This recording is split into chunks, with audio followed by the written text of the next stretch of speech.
자, 이번 종목 뉴스 스크랩을 통해서 한번 알아보도록 하겠습니다. 카플레이션이라는 새로운 신조어가 생겼습니다. 자, 올라탄 자동차 업계의 실적은 싱싱이라고 되어 있습니다. 자, 올해도 자동차 가격이 오르는 카플레이션 현상이 이어지고 있어서 완성차 업들의 호실적이 예상이 되고 있습니다.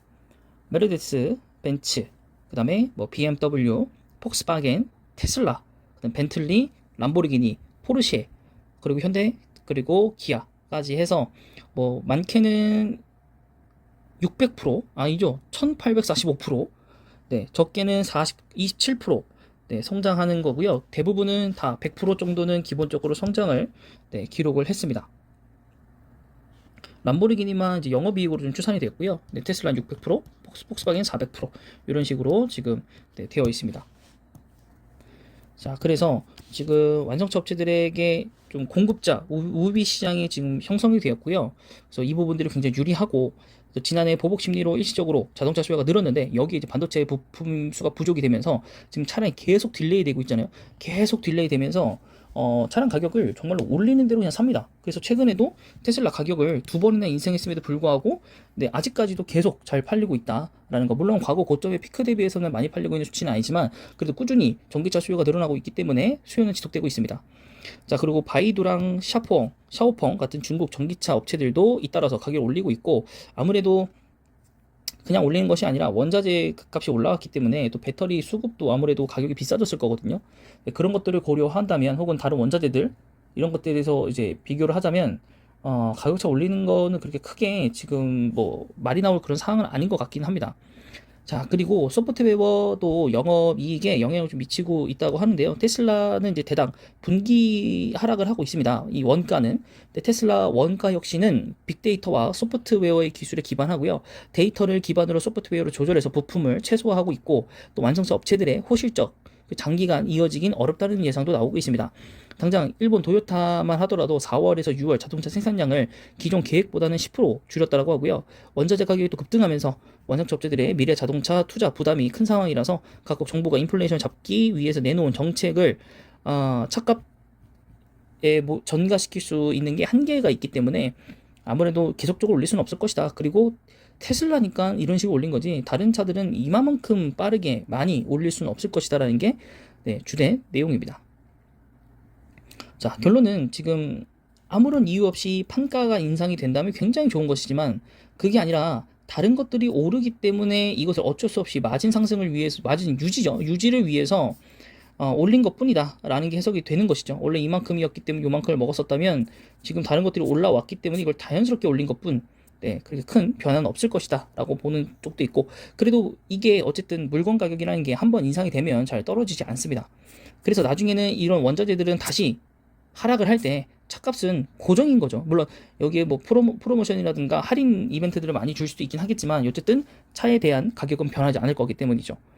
자, 그리고 이런 차량 생산량 감소는 제가 볼 때는 부품 수 부족, 특히 반도체 이쪽이 부족해서 제가 봤을 때는 줄이는 것 같고, 그래서 지금 요 기사랑은 맞지 않는 얘기인 것 같고, 그래서 오히려 저는 자동차 업계에는 뭐 나쁜 뭐 측면보다는 긍정적인 측면이 조금 더 많을 거라고 봅니다. 그래서 어쨌든 매출이라든가 영업이익, 여기서도 어쨌든 간에 효율적으로 관리를 한다면, 영업이익이 최고로 좋을 수 있게 나오기만 한다면 또 주가에는 긍정적 도움이 되기 때문에, 하반기로 갈수록 또 부품이 해결이 되고 반도체도 해결이 된다는 얘기들이 많아서 이제 정말로 그런 것도 현실화가 되기 시작한다면, 이 부분들과 함께 시너지를 내서 지금 당장 한두 달보다는 최소 3개월 이상 그 이후의 주가들에서는 굉장한 긍정적인, 아무것도 안 했는데 자동차주가 올라간다 이런 느낌을 받을 정도로 올라갈 거라고 저는 개인적으로, 네, 평가를 합니다. 물론 제가 자동차 관련주들을 굉장히 좋게 보는 것도 일부분 있습니다. 그 부분을 여러분들 감안해서 들어주시기 바랍니다.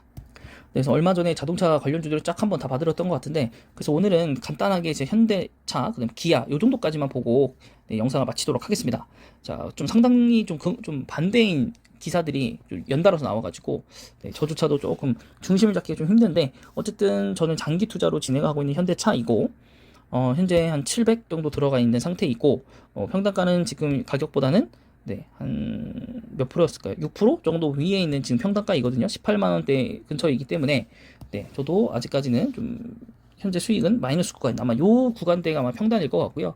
네, 저는 과거에 이제 코로나 터졌을 때부터 조금씩 네, 적립식으로 좀 투자해서 모은 주이고, 뭐 이게 이렇게 돼서 좀 아쉽긴 하지만, 뭐 요럴 때 사서 좀 아쉽긴 하지만, 저랑 가격대에 사서 좀 아쉽긴 하지만, 그래도 네, 장기적인 관점을 믿고 네, 충분히 올라올 거라 봅니다.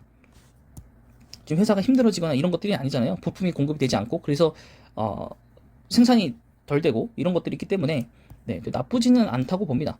예, 주봉상으로도 다시 여기까지만 회복을 한다고 하더라도 네, 수익이 오히려 훨씬 더 늘어난 거기 때문에 저는 괜찮다고 보고 있고, 물론 추후에 조금 더 이 사회적 리스크 때문에 좀 떨어질 수 있긴 하겠지만은 어쨌든 하반기까지 보고 모아 나가는 것이기 때문에 오히려 평단기에서 지금 밑에 놓여 있다. 요게 훨씬 더 좋다라고 저는 보고, 이게 지금 애매하게 지금 계속 이런 식으로 왔다 갔다 왔다 갔다 왔다 갔다만 하다가 네, 기회를 놓치는 것보다 낫잖아요. 네, 그래서 오히려 저는 하락이 오히려 저에게는 지금 현재 저에게는 괜찮다라고 좀 판단이 되고요.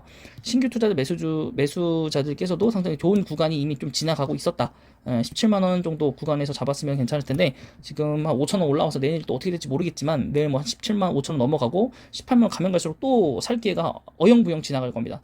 네, 그래서 여러분들이 좀 장기적으로 아직 상반기가 끝나려면 아직 3개월 남았으니까 이 3개월 안에 혹시나 다시 한번 좀 여러 가지 이유로 17만 원 정도 선까지 혹은 그 이하까지 떨어진다면 진지하게 매수를 좀 들어오시는 것도 나쁘지 않은 선택이 되시리라고 네, 봅니다. 그래서 꾸준히 예, 제가 장기 투자로 진행하고 있는 주식이므로 꾸준히 여러분들께 소개시켜 드릴 예정이니까 네, 같이 매수하고 또 영상을 잘 봐주시면 네, 또 도움이 될 것 같죠. 네, 그래서 코스피 8인데 저는 코스피 5위권 네, 이제 복귀한다라고 여러분들에게 말씀드렸었습니다. 네, 앞으로 이제 현대차가 테슬라처럼 소프트웨어 이런 쪽으로도 이제 번져 나갈 거고 로봇 회사로 또 추후에 변경될 가능성도 굉장히 크기 때문에 그 부분에서 저는 정말로 이 로봇 사업까지 터진다면 30만 원, 40만 원을 보고 있는 게 아니라 정말 뭐 50만 원, 80만 원 정도까지도 갈 수 있다라고, 거의 뭐 평생의 동반자가 될 수 있는 주식이지 않을까. 그래서 로봇 를 주로 거의 하고 차종은 굉장히 많이 줄이면서 대부분 기아에 넘기고 뭐 제네시스라든 이런 차종들 혹은 넥소 이런 것들만 현대차에 넘기고 나머지는 전부 다 기아에게 넘기면서 기아도 어느 순간 다시 한번 임팩트 있게 올라가는 그런 주식이 되지 않을까라고 개인적으로는 판단하고 있습니다. 그리고 이거를 모두 다 뒤에서 보조하고 있는 현대모비스가 지주 회사이지만 지주 회사 같지 않은 네, 그런 또 하나의 회사가 될 수도 있지 않을까 생각하고요.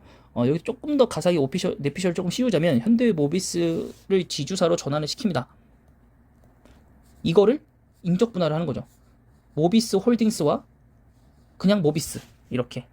그래서 현대 홀딩스 뭐 이런 식으로 바꾸고 여기는 그냥 모비스 뭐라든가 뭐 다른 걸로 바꾸겠죠. 이제 모비스보다는 이제 뭐 다른 명칭이 있겠죠. 네, 뭐 현대 뭐 B 어쩌고저쩌고 이렇게 시작하는 거, 뭐 이런 것들로 뭐 여러 가지, 네, 사명은 뭐 여러 개 있을 거니까 이런 식으로 향후에 가지 않을까라고 생각합니다. 그래서 여러분들이 현대모비스도 투자하시는 걸 두려워하지 않으셨으면 좋겠고, 분명 기다리다 보면 좋은 기회가 올 거라고 저는 개인적으로 판단을 합니다. 그래서 저도 뭐 여유만 있으면 다 투자하고 싶죠. 예, 근데 여유가 없기 때문에 여러분들 뭐 자동차 쪽에 뭐안 갖고 계시면 현대차, 기아, 현대모비스 중에서 하나를 좀 적립식으로 투자하신다면 1년 동안 투자하신다면 좋은 결과 나오지 않을까 생각합니다. 네, 이번 영상 여기까지고요. 영상이 마음에 드셨다면 구독과 좋아요 그리고 댓글까지 부탁드릴게요.